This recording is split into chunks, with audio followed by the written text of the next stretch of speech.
Can you hear me over there? How am I coming through? Is this on? Is this on? Okay. Here we go. Nobody talk. Welcome to A Late Show. I'm your host, Stephen Colbert. Folks, the death of George Floyd at the hands and other parts of Minneapolis police has sparked nationwide protests demanding police reform. And there have been a lot of good ideas. Well, today, some of those were discussed where all good things go to die, the U.S. Congress. The House Judiciary Committee held televised hearings on police reform. They heard from a variety of witnesses, including George Floyd's brother, Philonis, Mark Morial, the president of the National Urban League, and Fox News commentator Dan Bongino. Evidently, the MyPillow guy was not available. Now, right off the bean, we heard from the ranking Republican on the committee, Ohio Congressman and man stumped by doorknobs, Jim Jordan. In his opening statement, Jordan quoted his favorite civil rights leader. President Trump said this: "I stand before you as a friend and ally to every American seeking justice and peace, and I stand before you in firm opposition to anyone exploiting tragedy to loot, rob, attack, and menace. Healing, not hatred, justice, not chaos, are the mission at hand." Well said, Mr. President. Trump immediately responded, "Great statement to Congress by Jim Jordan. Well said, saying I said well. Now, would you like to say I said, you said, I said, you said well? Meanwhile, over in the Senate, Mitch McConnell announced he was tapping the lone black GOP senator to lead the Republican effort on police reform. Nothing says you're really concerned about racism like, let's make the black guy fix it. The man on the case is South Carolina Senator and man peeking over the cubicle wall to ask you what kind of yogurt that is, Tim Scott. I'm pretty sure he's lonely in the Republican caucus because the Senate GOP is like the kids in Peanuts. They have one black friend, but he's got to sit on the other side of the table. Compare that to the much more woke and inclusive Senate Democrats who have a whopping 2 black members. Yes, that's a 100% increase and just slightly less diverse than the Dave Matthews Band. Scott is already working on his plan, and unlike the Democrats who say their plan will strip police of immunity and outlaw both no-knock warrants and chokeholds, the GOP won't say exactly what's in their plan, but they're considering options like increase in training to focus on de-escalation tactics that would lessen the potential for chokeholds. Just outlaw them.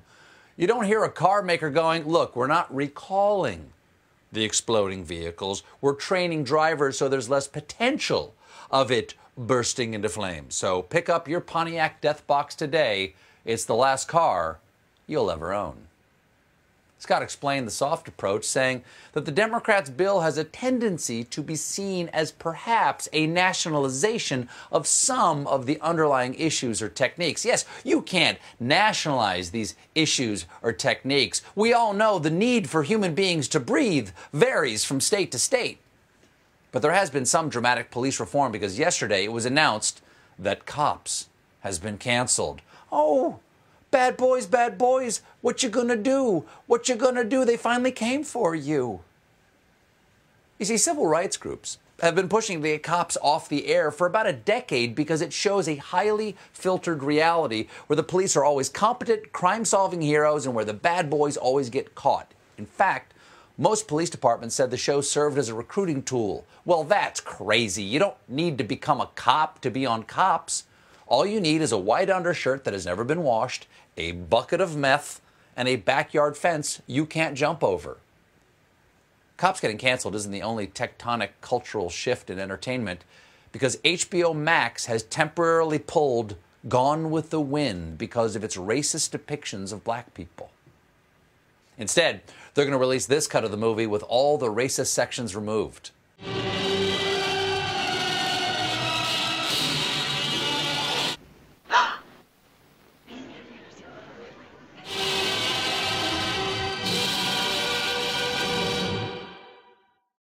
According to a statement from the streaming service, the movie was pulled because these racist depictions were wrong then and are wrong today, and we feel that to keep this title up without an explanation and a denouncement of those depictions would be irresponsible.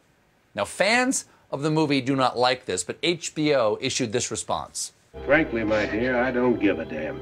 Speaking of Georgia, there's an election coming up, and we had a test run yesterday in the Georgia primary. And let's just say they tested negative for voting because yesterday's election was a catastrophe.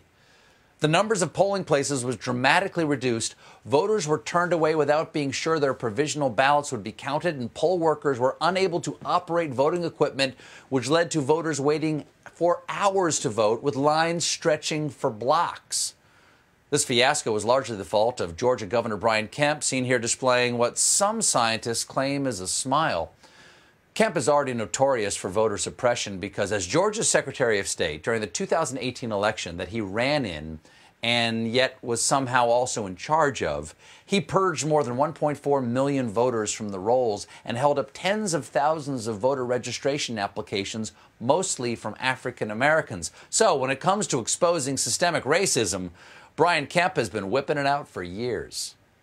The whole thing is looking like a redo of 2018 voter suppression tactics. And like any sequel, it's a little on the nose because Stacey Abrams, the Democrat who narrowly lost to Kemp, is my guest tonight. And when she got her absentee ballot in the mail for yesterday's election, it arrived with a sealed return envelope and she was unable to mail it back. So not only do we have to deal with widespread voter suppression, evidently some weirdo is going around licking people's envelopes. One crisis at a time, 2020. And with the entire world exploding in protest over racial injustice and the ongoing global health crisis, it might be easy to miss some of the little stories, the ones that fall through the cracks. Like the presidential election. Well, last night we got reports of a potential bombshell thanks to a leaked Zoom call with Virginia Democrats held by Biden surrogate and man dreaming of a same tomorrow, Terry McAuliffe. Well, this morning, Fox News was pretty jazzed about their little scoop. Fox News exclusively obtains video of top Biden surrogate Terry McAuliffe telling Virginia Democrats that the former vice president should remain in his basement where he's been campaigning remotely during the pandemic. People say all the time, oh, we got to get the vice president out of the basement. He's fine in the basement. 2 people see him a day, his 2 body people. That's it. And let Trump keep doing what Trump's doing. That's your exclusively obtained video? That doesn't have to be obtained by anyone. I'll come out and say it publicly. Joe, stay in the basement. Because without leaving your house, you're crushing Trump with a staggering 14-point lead. You are kicking Trump's ass. Admittedly, that's not a hard thing to do. It's a pretty generous target. Just swing your leg. You're going to hit something. In fact, Trump has seen a drop in his poll numbers spanning virtually all demographic groups. And women might be his undoing this time because Trump trails Biden by 25 points among them. Ladies, I hate to see you go, but I love to watch you leave. You know what I'm saying? Oh, you do know what I'm saying, and that's why you're leaving? Okay, goodbye. Trump was so mad about the poll that his campaign sent a cease and desist letter to CNN President Jeff Zucker demanding CNN retract the poll and apologize. And CNN immediately issued this apology via CNN correspondent Demi Lovato. Since the protests began, corporate America has been quick to voice their support for George Floyd and Black Lives Matter.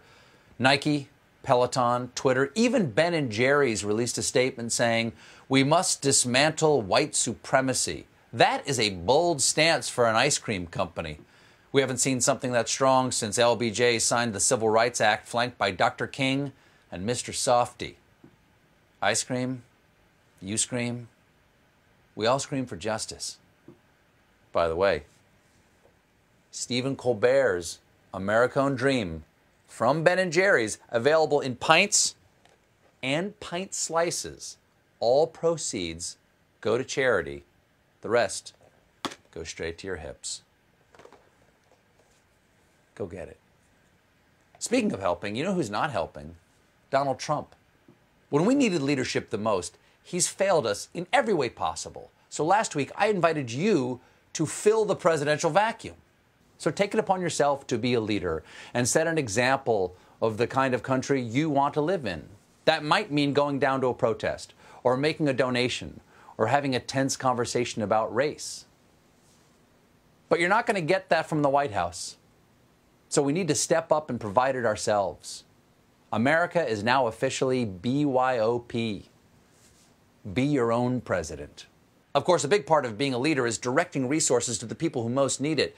But another big part is having cool stuff with your presidential logo on it. So we've decided to help with both. All of you who are stepping up to be your own president can now go to colbertlateshow.com/BYOP to get gear with the Be Your Own Presidential seal right on it. 100% of the Late Show's proceeds will go to supporting National Bailout, the NAACP, the NAACP Legal Defense Fund, and the National Urban League, all of whom are doing vital work to help peaceful protesters and address the inherent racism in our society. Now, all of you self-POTUS out there have 4 exciting options. A mug to help you get caffeinated before the protest, a Shirt Force 1 to wear to the protest, a mask to wear to keep you safe at the protest, and a pint glass for after the protest so you can have a well-deserved cold one. And they all feature the official Be Your Own Presidential seal, which features a bald eagle with an open handcuff and key, which symbolizes trying to make this the freest society we can, with the Latin phrase in absentia ducatis, which means in the absence of leadership. And also, Stephen took Latin classes and likes to show off.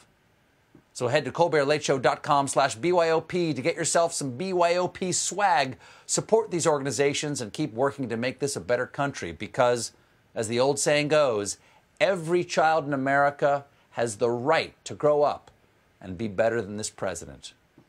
We've got a great show for you tonight. Stacey Abrams is here. Stick around.